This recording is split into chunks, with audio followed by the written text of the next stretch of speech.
Bonjour à tous, on se retrouve aujourd'hui donc pour une nouvelle vidéo et aujourd'hui on va voir comment on peut changer une sonde à oxygène sur une 308.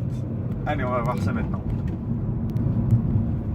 Voilà, il se trouve que sur cette voiture, sur la 308, j'ai un voyant diagnostic moteur qui est allumé, donc un voyant orange avec un message d'erreur me disant problème de anti-pollution.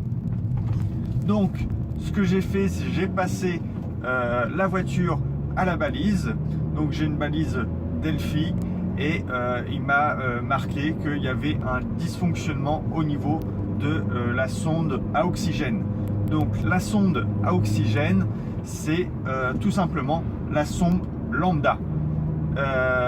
Donc j'ai vérifié également si elle fonctionnait ou pas, et évidemment elle ne fonctionnait pas.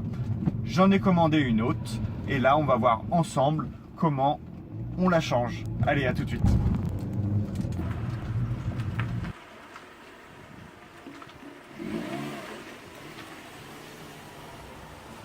Donc voilà, on se retrouve devant la voiture avec le capot ouvert et on va changer la sonde lambda.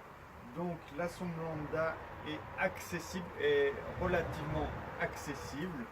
On va devoir démonter le cache du collecteur et ensuite accéder à la sonde lambda. Allez, on voit ça maintenant. Voilà, on se retrouve donc devant le moteur, le cache du collecteur. La première partie, on a 6 vis pour retirer le cache. Donc on prend une clé de 10 et on va commencer à démonter.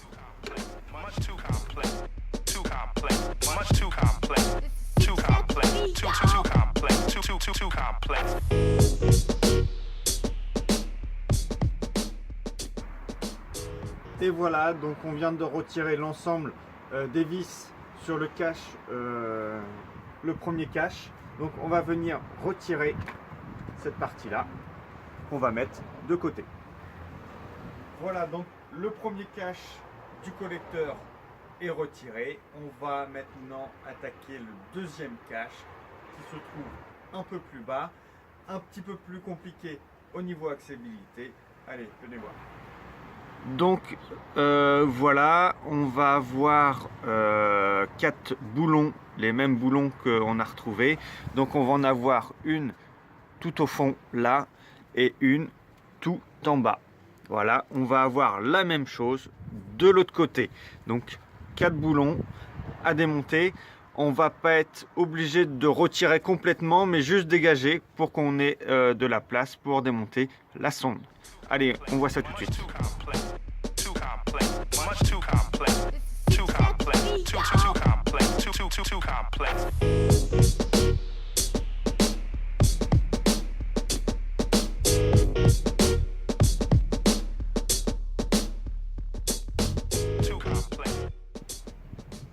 Voilà, donc j'ai retiré l'ensemble des vis, donc il n'y a pas besoin qu'on le retire, on va juste venir décaler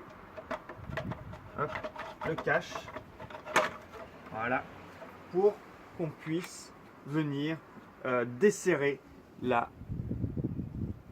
sonde du collecteur. Voilà, donc là on aperçoit donc la sonde qui est là. Voilà, donc il va, je pense, c'est une clé de je sais plus combien pour la desserrer et le câble qui se trouve juste à côté. Voilà, qui sort ici et puis la fixation. Donc là, on va venir débrancher la fixation et on va débrancher également la batterie de la voiture. Voilà, donc on va venir retirer la connectique, la fiche de la sonde. Donc on le tire vers nous. Voilà, pour défixer déjà la fiche et on va venir retirer la connectique.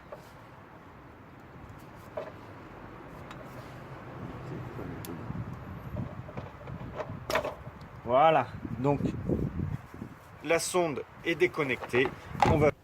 Donc voilà, maintenant on a dégagé un petit peu donc, le cache du collecteur et on va avoir ça à dévisser. Donc c'est une clé de 23, donc là ça va être un petit peu compliqué car on n'a pas beaucoup de place au niveau du desserrage.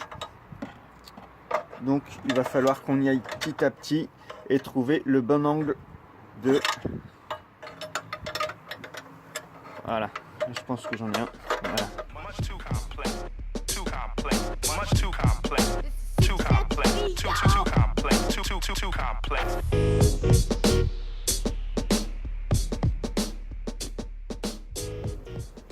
Donc voilà, j'ai retiré donc la sonde lambda et je vais prendre la nouvelle. Voilà.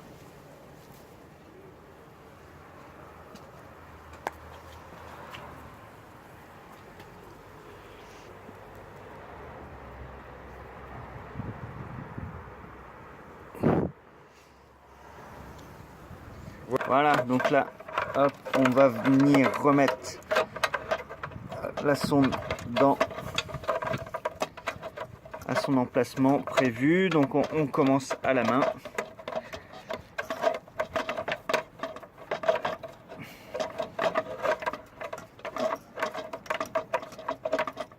Voilà, donc là, je sais pas si on voit, et là, je suis arrivé au bout de ce que je pouvais faire à la main. Donc on va venir resserrer avec la clé. Voilà.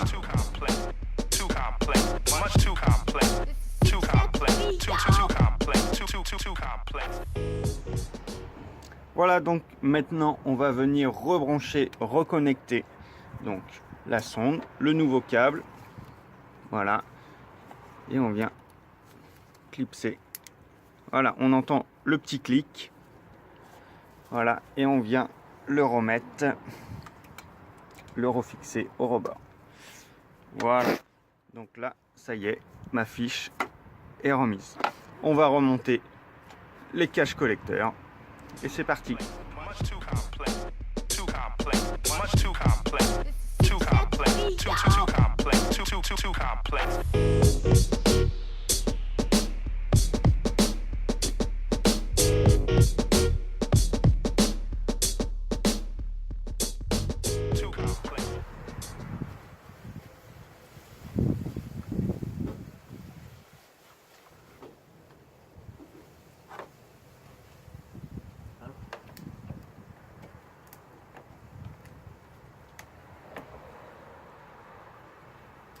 Et voilà, donc on a fini de changer la sonde lambda et on va voir ça maintenant en voiture. Allez, à tout de suite. Et voilà, donc là je n'ai pas de voyant diagnostic moteur d'allumé sur mon tableau de bord, donc a priori c'est bon.